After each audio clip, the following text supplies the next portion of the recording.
കള്ളുകുടിച്ചു കൂത്താടി cinema ഗാനങ്ങൾക്ക് ചുവട് വെച്ച് ആടിപ്പാടി തിമർത്ത് അന്യമതസ്ഥരുടെ ആചാരങ്ങൾ വാരിപ്പുണർന്ന് കല്യാണ പന്തലുകളിൽ കോലാഹലങ്ങൾ നടത്തിയിട്ട് അതിൽ നിന്ന് പിറക്കുന്ന ഏതെങ്കിലും ഒരു പൊന്നുമോൻ എന്റെ ഖബറിന്റെ ചാരത്ത് വന്നു നിന്ന് വല്യുപ്പാക്ക് പുറത്തു കൊടുക്കണമേ എന്ന് പറയുമെന്ന് ബുദ്ധിയുള്ളവരെ നിങ്ങൾ കരുതുന്നുണ്ടോ?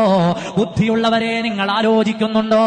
ആ ബന്ധത്തിൽ നിന്ന് പിറന്നു വീണ ഏതെങ്കിലും ഒരു മകൻ എന്റെ ഓർമ്മയുള്ള ദിവസം, ആണ്ടിന്റെ ദിവസം, ഞാൻ മരിച്ചുപോയ ദിവസം എനിക്ക് വേണ്ടി ഒന്ന് കൈയുയർത്തി ദുആരക്കാൻ പ്രാപ്തനായിരിക്കുമെന്ന് ബുദ്ധിയുള്ളവരെ നിങ്ങൾ കരുതുന്നുണ്ടോ?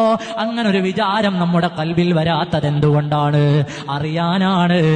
മക്കളും ദുനിയാവിനുള്ളതല്ല, പേരക്കുട്ടികളും ദുനിയാവിനുള്ളതല്ല, ഭാര്യ സന്താനങ്ങളും ദുനിയാവിനുള്ളതല്ല. അതിനപ്പുറം സ്വർഗത്തിലും ആസ്വദിക്കാനുള്ളതാണ്. 6 അടി മണ്ണിന്റെ താഴെ എന്നെ തേടി വരുന്ന ദുആ, എന്റെ പേരക്കുട്ടി അങ്ങനെ ദുആരക്കണമെങ്കിൽ ആ വിവാഹത്തിലേക്ക് കടക്കുന്ന ചടങ്ങുകൾ അല്ലാഹു പൊരുത്തപ്പെട്ടതാകണ്ടേ. ഹറാമുകൾ അതിൽ നിന്ന് മാറി നിൽക്കണ്ടേ, ഹറാമുകളെ വലിച്ചെറിയണ്ടേ.